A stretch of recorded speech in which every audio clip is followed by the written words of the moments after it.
નમસ્કાર સાથીઓ, હું છું પુષ્પરાજસિંહ જાડેજા, પ્રમુખ મોરબી શહેર કોંગ્રેસ. આજ સવારથી હું મોરબી શહેરના અનેક વિસ્તારોમાં નદી નાળા વોકળાઓમાં તપાસ અર્થે ગયો. ત્યાં પ્રી મોન્સૂનની કામગીરી એકદમ ઝીરો છે. અમુક જગ્યાએ કામગીરી ચાલી રહી છે, એ ખૂબ સારી બાબત છે.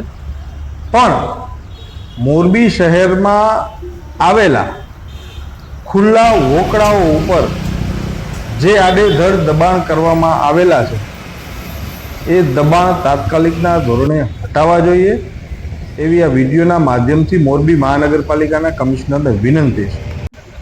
કારણ કે ડિમોલેશનની પ્રક્રિયા જે મોરબીની મહાનગરપાલિકા કરી રહી છે, તેમાં કોઈ વેપારીઓ, નાના વેપારીઓ જે ધંધો રોજગાર ચલાવે છે, એના બહાર 1 ફૂટ બોર્ડ હોય, હોર્ડિંગ્સ હોય, તો એ પણ હટાવવામાં આવે છે અને ખુલ્લેઆમ વોકળાઓ ઉપર